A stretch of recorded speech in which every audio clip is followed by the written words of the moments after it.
Welcome back, everyone. We are strapped in position for Endpoint taking on Sashi. The Brits versus the Danes. Well, I say Brits, Vince, but it's a bit more of a hodgepodge of a roster these days. Quite a few different nationalities coming together under the Endpoint banner. Indeed, what was historically very much an English team has now got Estonians in the mix, and as you say, a hodgepodge of nationalities, but it's going to be seeing them on the CT side, and it's Fessa straight through, taking the head of the first player, forcing back the CTs, and Slen, try as he may, just gets picked off from the approach. Mighty Max going from strength to strength at range. He's going to have to pick up another couple, you have to feel, if he's going to stop these Danes from just pushing down on the site, but even trades back and forth, puts Azui into such an untenable position that he couldn't possibly win, and Sashi will take first blood in this best of one.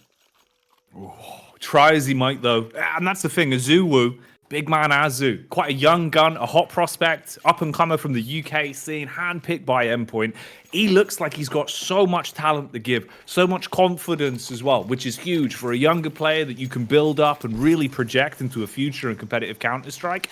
I hope we see more from him. That looked like a round that he could have walked away from as well, trying his best, spamming with the dualies, but the Danes open it up. So Regleur Mafleur for the Danish viewership out there. I think that roughly translates to strawberries and cream, Vince, which probably is a bit of a dessert, a delicacy to open up the pistol. Hello, Switcher. Deagle in hand, crisp on the first, ready for the second as well, as he is bullying them with this hand cannon. He's having no prisoners whatsoever, and Nico, standing just for a couple of extra seconds, gets nuked down by the grenade, and Endpoint bounce right back in with a very rough purchase, downing the Danes, who may be into a force buy of their own now down on Deagles. But kind of the worst possible start if you're the T's. Like, you haven't got a post plant in that second round. You have basically no money to play with. Deagles are about as good as it's going to get. And Endpoint going from strength to strength. Big for Endpoint as well. Historically, I know they were always a team with multiple different iterations of their roster that loved a bit of Ancient. They enjoyed playing it. They used to have a quality CT side. Nico, you cannot be doing that. The Deagle Blaze, boy with his fingers going to be hot off the back of that one, bullying them through the wall, shuts down the opening man. A lot of damage back. Mighty Max on the move with the MP9, takes a bite out of Nut, cracks him open. Nico falls to Switcher, and it's just down to Borup and Nixon. So at least here, Vince, it seems like normality has been restored. It wasn't a crazy round off the back of the Deagles. Exactly. Bit of normalcy has fallen upon the server. But you can see the repercussions still that is being had on Sashi. You know, how often would you see a T side, especially in MR12, Jacky, go from basically Deagles into effectively nothing again? You're looking at Deagles, maybe a couple P250s with the grenade here or there, but 2 rounds in a row where the Danes have basically have nothing to play with.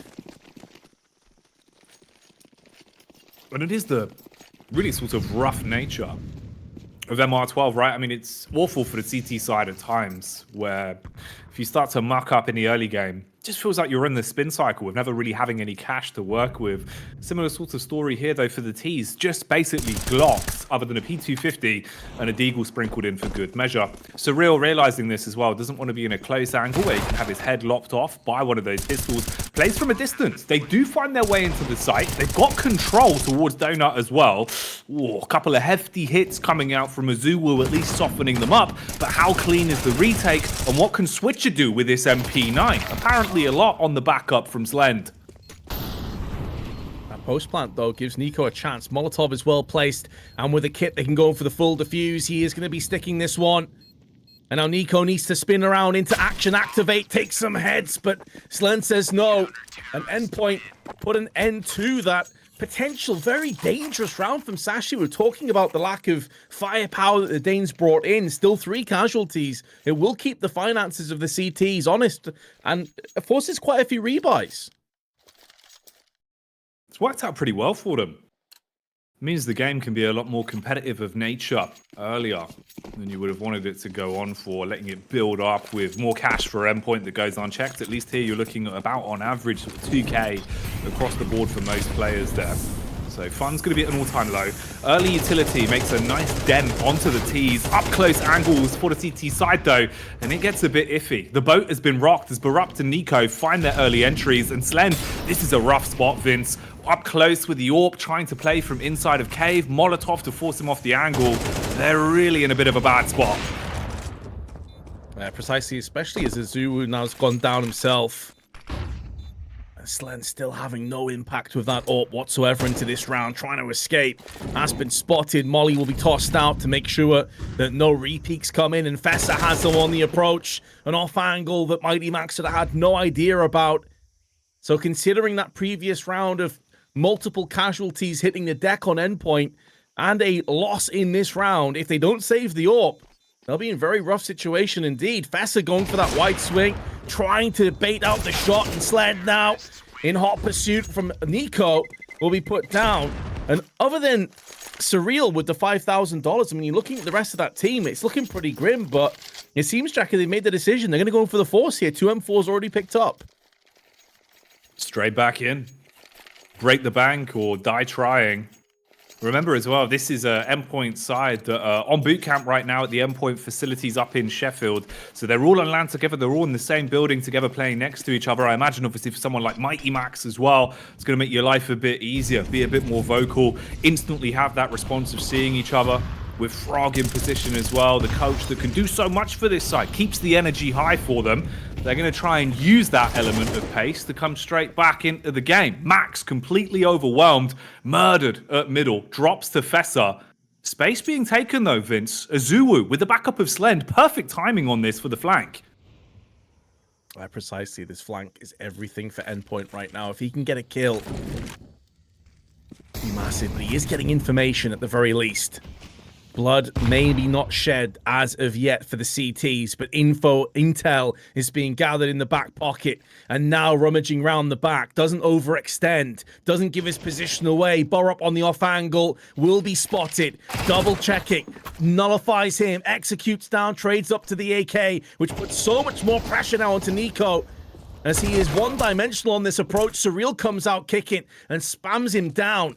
Sashi may be able to brute force their way into a post plant, but considering the positions of Endpoint now, it's looking untenable. Slend's gonna be coming around that corner, but he loses his head. Nico with 3 back-to-back kills, just destroying Endpoint single-handedly.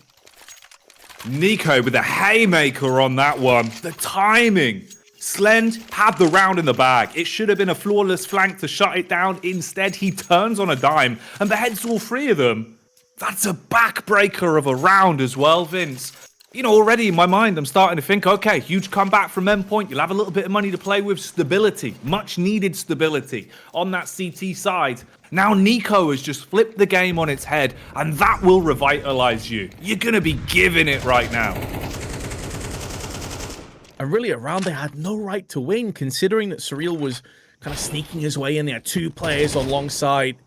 To lose in that fashion has got to be devastating if you're Endpoint, who have picked up a kill with just USPs. It's going to be swarming over Fessa, who got 2 before he dropped. That's an AK now also dwindled away. So although Sashi will have a post plant in, there are some dangers and some threats they still have to contend with. Blood's in the water, and Bruce the Shark is swimming on by.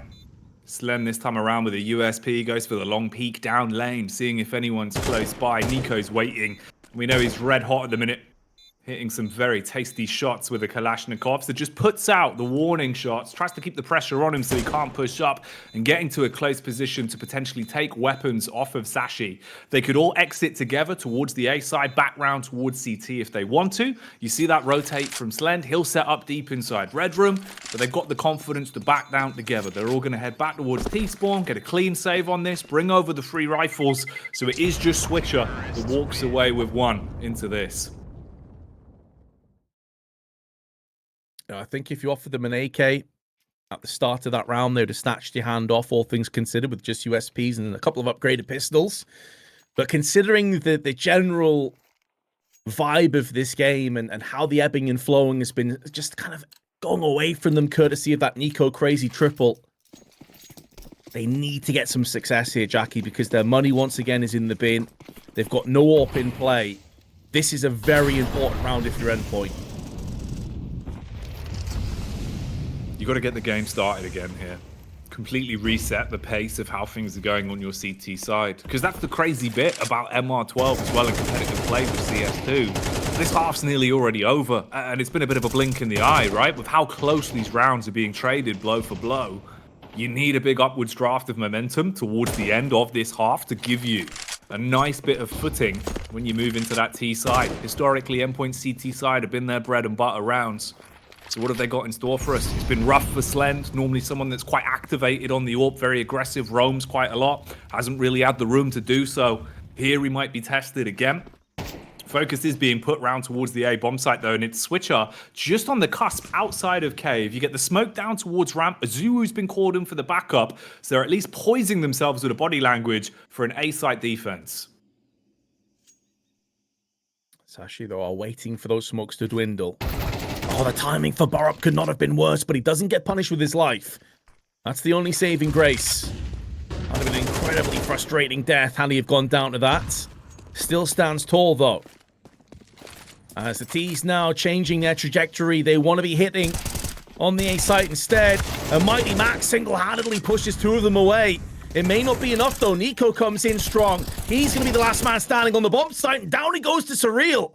And Burp's in no man's land. No time to go and retrieve the bomb and have any kind of sway on this round. That comes down to Mighty Max. Those 2 kills he got on Donut were so vitally important to Endpoint. The Max round, Vince. It's what we know you can rely on in Endpoint time and time again. He always has those big moments where he shows up like the rock for the roster. And in this one, he laid the smackdown straight on him as they came funneling towards him. 2 big pickups when he needed them most. You isolate the rest of Sashi and leave Nico in an unfavorable position where he couldn't go on to win the round. So the game now looking a little bit more level. 4-4 apiece. Difference maker again being Slend has the funds to invest into the big green. So the AWP's back in play. What can he get done with it? I want to see him stretching his legs a little bit, getting into the flow of the game as well. You need to see Slend activated. Talent-wise, I feel like he's got a lot to offer. He's a very level-headed player as well. Even at LAN, when I've seen him in the past, quite relaxed, always lounging, like old-school JDM in the way that he approaches the game.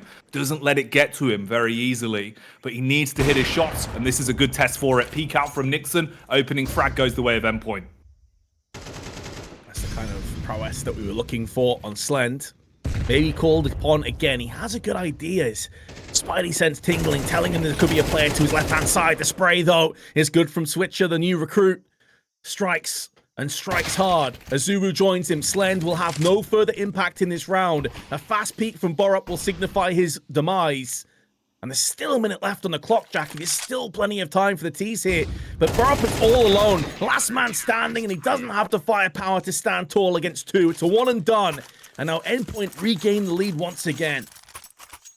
Looks a little bit worrying there as well on the reface. Timing slightly delayed for the wide swing to back up off his teammate. Was worried you were going to give him a chance to feed a few frags his way, get back into it.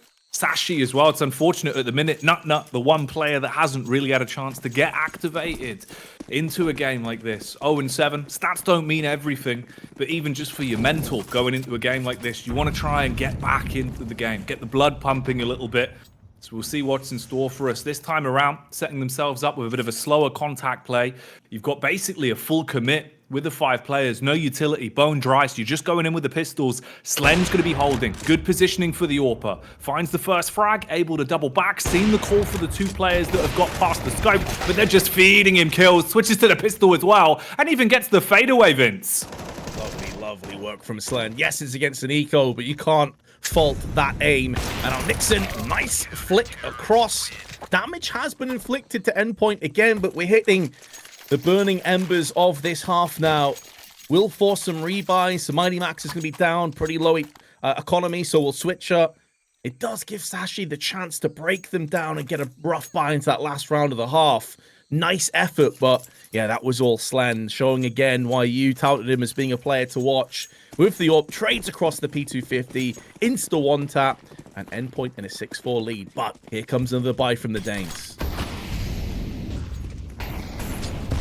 Will the Danish demolition squad be able to pull out something different here? Bit of a change of pace from how Endpoint are playing towards middle. Deep control taken, turning on a dime there as well for Azuwu, but Max is traded out. Nico Follows through with a nice pickup. Delayed reactions potentially on the peak as well. Looking a bit sheepish from either Orpa as they walk down ramp, go face to face, but it results in this situation. A 3 versus 2 with quite a lot of damage done onto the Danish side. Map-wise as well, when you look at the control that's been taken, this is an awkward position to be left in, Vince. They basically traded roles. Oh, it's a shot that Slend had to hit, though. The thing is, even though it's a 3v2, you look at those collective health bars. CTs actually have the advantage. Now, there's no way of them knowing this. Slend trading to the M4, comes out into the open. And Nutnut's there to pick up his second kill of the round and the second kill of the game. As far as he's concerned, better late than never. But now Surreal has his work cut out for him. This is still a clutchable round.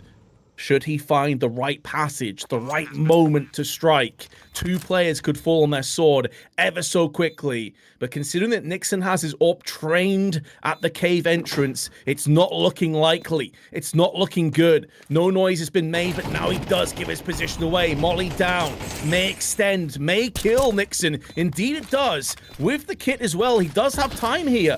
Full utility belt is now being run dry. Could stick on that side, but it's out in the open. And a player on ramp should be good to just nullify this round. Even if Nico goes down, there's no way that Nutnut loses out from this position. There was nowhere near enough time. And Sashi makes sure that Endpoint have to work for every single frag they're picking up. We go the distance in the first half, and it's 6-5. And a rough buy will be coming up for the CTs.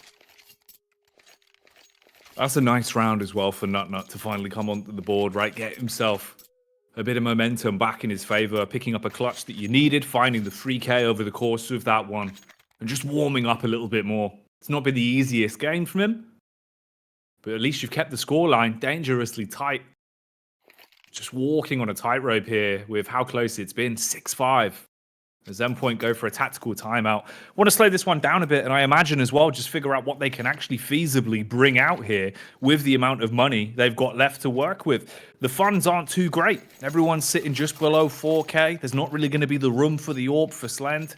Unfortunate misses as well, man. The timing from the position that he was in, you get the flank out back towards mid, sees them waltzing their way in through red room. A few more seconds to line up that shot. That's a completely different round. Instead, the way it pans out, it's rough. Early mid-smoke goes up from the T's, though. And they know Endpoint have been getting aggressive here. They want to fight for deep lane as well. If they actually clear this, they might have a freebie onto the back of a Zuwu and co that have taken deep control. Oh, they needed a Zuwu there to hold his ground against Nico. Headshot is good, but a lot of damage done.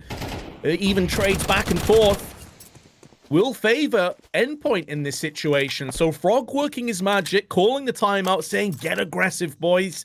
And it has yielded them an advantage that they should hold on to. Fessa on low HP, only with a Mac 10 by his side as well.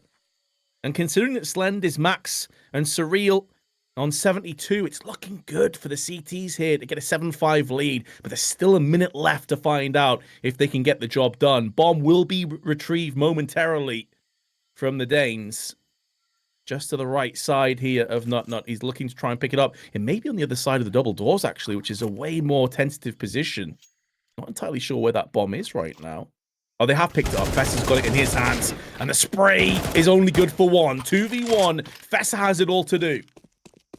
Fessa, does he understand the calculations that need to be made in a round like this? 35 seconds on the clock, sprints up towards the bomb site. Endpoint opting to play for the 2v1. They create some space, wait for the rotate round from spawn for Max so he can arrive on the scene, potentially play as the bait for Slend. Higher HP and a better weapon in a spot like this. You send Max in first and look for the trade. Fessa's paranoid about the CT walk up.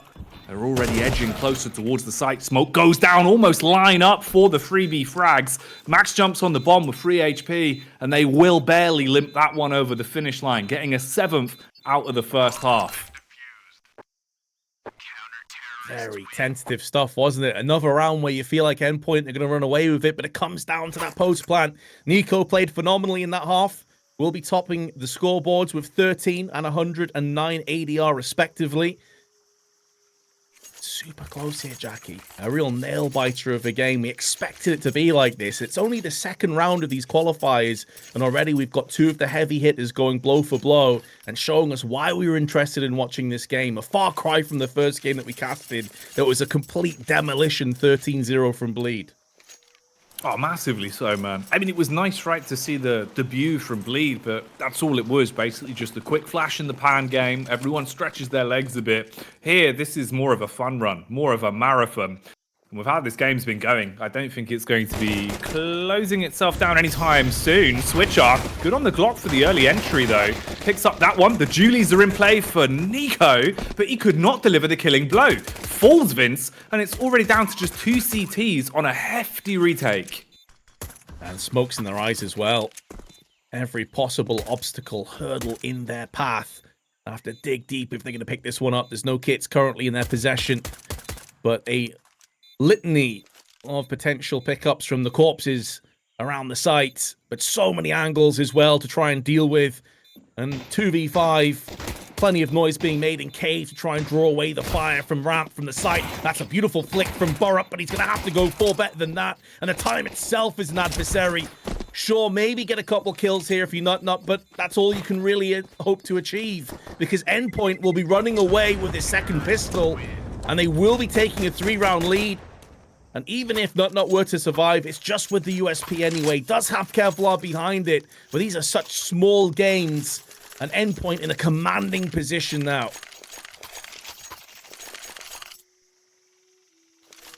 Dream scenario for Endpoint as well, right?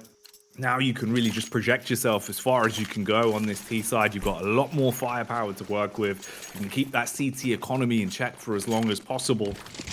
And how do they play it? Seems like in terms of the CT side setup for Sashi, they've gone for more of a gamble stack, sending the entire squad over to basically form the tank at the back of B. They eat the HE as well. They were almost further stacked on top of each other. Could have been even more damage dealt from that one. It's a smart nade thrown out from Switcher. Nice chunk of damage done to open it up. Meanwhile, Endpoint are just waltzing their way through middle, clearing the angles with the utility, and they've got a lot of map control for free already. Yeah, one of the questions we had is because of Switcher coming in very, very recently, I think it was just a matter of days ago at this point, what kind of cohesion will we see from this Endpoint roster? You know, we've been talking about this before with Bleed, with TSM, with a bunch of teams. One of the reasons is such an exciting qualifier. Well, I have to say, so far I've been impressed with them, Jacky. Like, these protocols have looked on point. They've been dotting their I's, crossing their T's, making sure they don't get overzealous. And now Surreal decides to push through that smoke, and it's a shooting gallery. Gets 2, but all the information is attained, and it should be just a one and done in terms of casualties here, unless Not can pull out a couple of frags from his back pocket. Won't be happening. An Endpoint cruise to a 9-5 lead. Easy pickings for them. And you're right, they are looking really drilled. You know, I think they had a little bit of time to at least understand what the roster changes were with Heavy God, how they were going to make adjustments. And clearly they found a bit of a golden goose egg with Switcher as well. A great pickup in terms of the potential skill ceiling this guy could have. And already we've seen he's looking pretty crisp. With a Deagle in his hands, he can be a bit of a demolisher. Holding angles, he'll rip your way through you. Utility usage has looked drilled from him as well. So he's ticking all the boxes. Early on now though, with money in the palms for Sashi, they invest into the utility, and it works to give them control towards lane. You push out for the opening pick deep on cave. Switcher gets beheaded. Nico doubles up with the opening pick on Mighty Max as well. And this isn't looking too clean at all. It's just getting far worse the longer it ticks on. Slen's been basically butchered there, just off the back of the wallbang spam. Definitely a rough passage of play if you're Endpoint. Well-placed utility on Sashi. Of course, that's only half of the job. They have to finish what they've started. And it has to be clean. They're in no position to throw weapons away, considering the economy still is in no great shape. So even a couple casualties here, and that could be good enough for Endpoint. Bigger haul, bigger picture. Slen is perched up on the box, spots a player for just a split second, tries to rattle the domes, nothing forthcoming. 40 seconds left on the clock. And they need an entry from somewhere, Jacky. I wonder at what point Endpoint decide to actually pull the plug and try and save these rifles. because it wouldn't be a bad idea considering Azuru's down to $250. They got plenty of money on Slend and Surreal, and time is really scarce. You're not going to have long to really make anything out of this. Azulu is changing pace, though. He's run in looking for the opener. At this point, it's got to be a sinking ship. You know you've got 14 seconds left. Surreal only able to clear one angle on entry. Nut off towards the wayside, finds the double. And that's another round in the back pocket for Sashi. 9-6, as they guarantee themselves a little bit more. Somewhat of an upwards draft on the CT side now. First round of potentially many for them, and a lot of that just stems off the back of the opening. You could see the ADR in terms of the utility usage starting to spike up for them. You just bully Endpoint with the opening nades, the Molotov keep them in check, use the smoke for the default, wide swing out through cave. Nico was just finding all the pot shots in the world, and it really did leave Endpoint looking like a fish out of water. On this one, they've made the best with the cash they have available. 2 AKs, 1 MAC-10. Basically an AK in today's day and age, so it still has a lot of punch to it. But can they find the entries in towards A? Nixon playing deep back towards Temple. Utility comes over. Will they find the openings? Laban spray, but Nixon gets 2. They run into its crosshairs. Neither of those were the AK, though. It's been dropped down. Mighty Max smoking off, isolating Nixon now. They know he was last seen in Temple. They don't go hunting. They just want to go to the bomb plant instead and try and turn the tides of the aggression and make Sashi sweat this one out a little bit. Mighty Max getting up close. Molly down on Temple allows Nixon to hold angle, hold fire for now, and allow the rest of his teammates to come around the back. But it's actually Surreal who goes in for the lap of the Temples, gets his man of Nixon and opens this one back up again. Switcher holds the line, sprays down is good, but all 3 players coming from Donut. And Surreal is last man standing. Spray gets so much damage, Jacky, but no kills. Is there enough time on the clock? There will be. Sashi clutched this one out of nowhere. Oh, mate.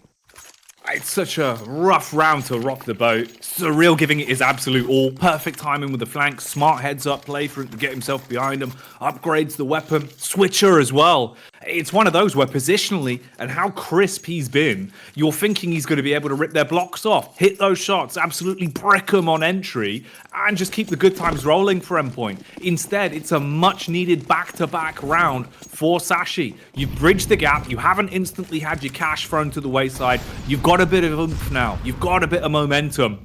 And again, Endpoint going back to the heavy focus towards the B-bomb site. 5 players here, limited to just Eagles, but maybe that's unlimited potential. Head ripped off of Nixon on entry, but Rob tries to erupt with the AK, as he will at least bite back onto 2 Vince, but this is still swinging. A magnitude of damage done on the flank from Nico. Slen now, armed with the scavenged AK, a 1 versus 3. Can he pick up the pieces? Is there room for him in this round? He's looking to see if he can try and wedge his way back out. Nico's right there on the cusp. You've got the flank as well. Smoke fades for Nut, and it's crystal clear that Sashi pick up an 8th. They do, but it's at cost again. So it's going to put a couple players into a lower trajectory in terms of their finances. Burp's down to 2,000. You got Fess at 2,600. But across the board, pretty healthy still, all things considered from Sashi. And as we saw in that first half, Endpoint started with a bang, and it was Sashi that were clawing their way back in straight afterwards. So let's see if Endpoint can make that pendulum swing back in their favor. As some heavy aggression through a middle, 2 players strong with plenty of nades around it as well. Are going to take control, and Slender's gone down first. Nixon has to smoke that molly just to keep himself alive, but Endpoint really struggling again.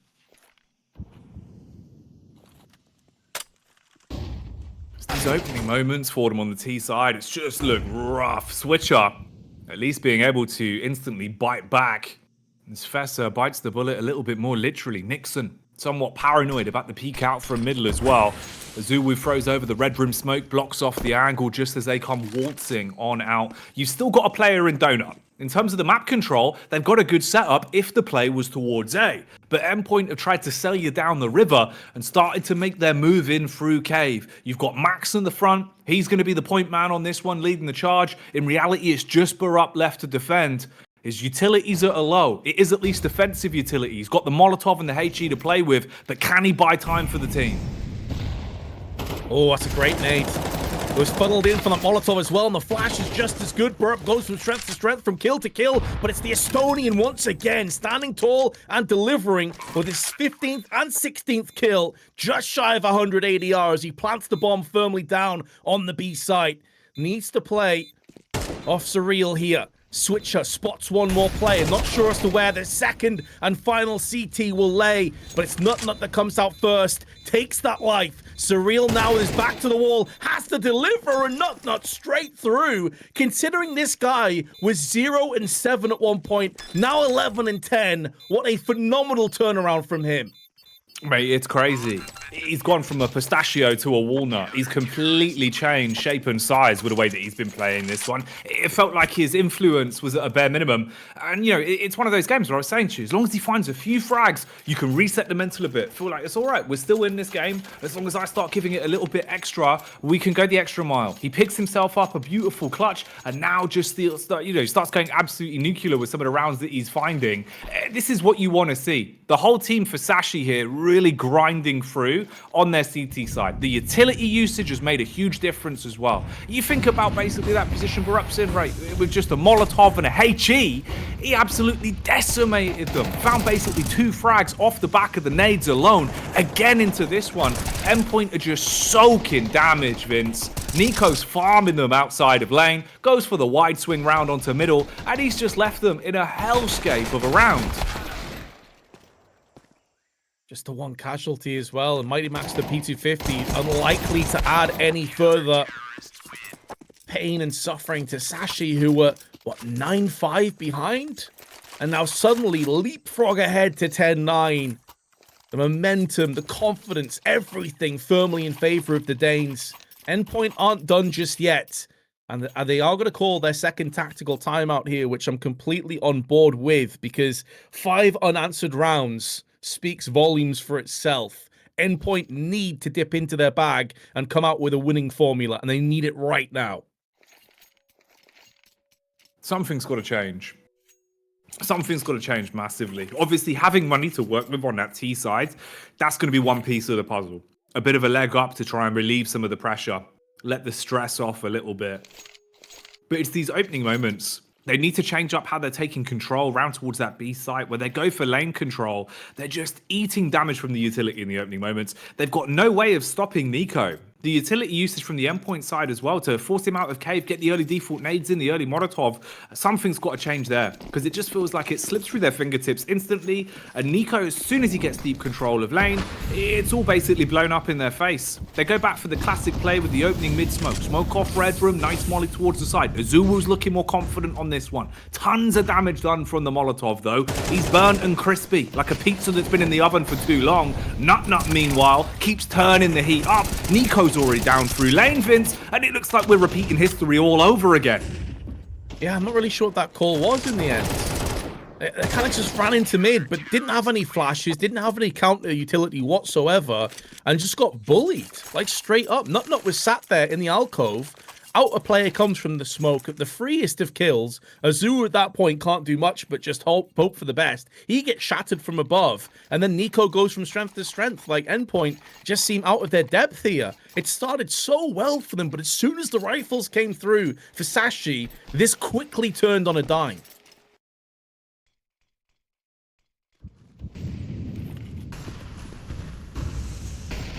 Having the firepower, having the nades, it's just made such a world of difference.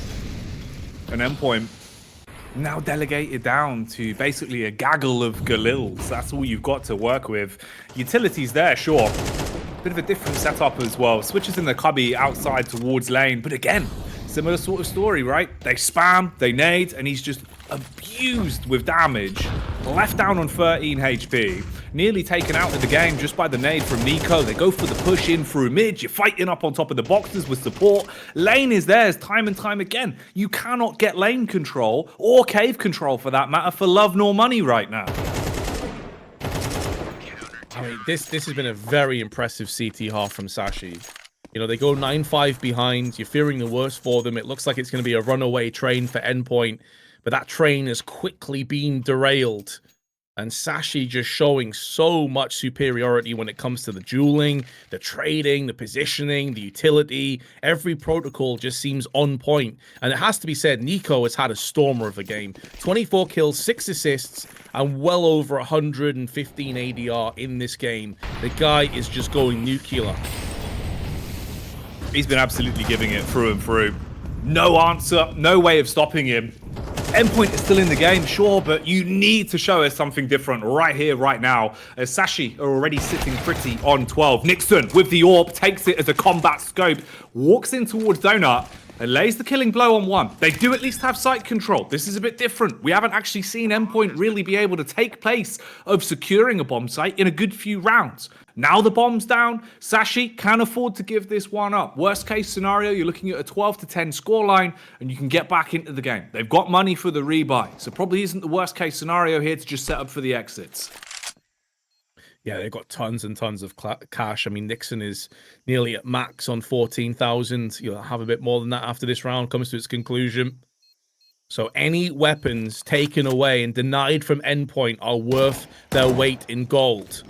And it's not even that fantastic. 3 Galils. The AK is going to spray down from Nico, of course. Once again, going godlike.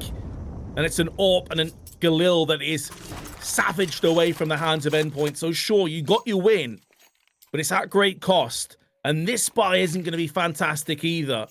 It's 3 Galils, 2 AK-47s, and very, very little to play with behind that. Sashi in prime position still maintaining 2 AK-47s as well of their own on the CT side. Just looking so much better at the minute on this CT side. Again, default utility comes out deep towards B site. Max, he's in a predicament already, slightly further ahead. Nice nade off the side of the wall towards ramp as well. Brilliant timing on it, but it's the re-peek from Max that makes the difference. Gotta clear your angles though. Waiting in the back line. Nut with a wide swing, swings the scythe. Nico comes in like the butcher knife to close it down. As Sashi steal that one away, Vince, with the last round. It looked like Endpoint had a bit more fight in them, but in the end, it's all gone.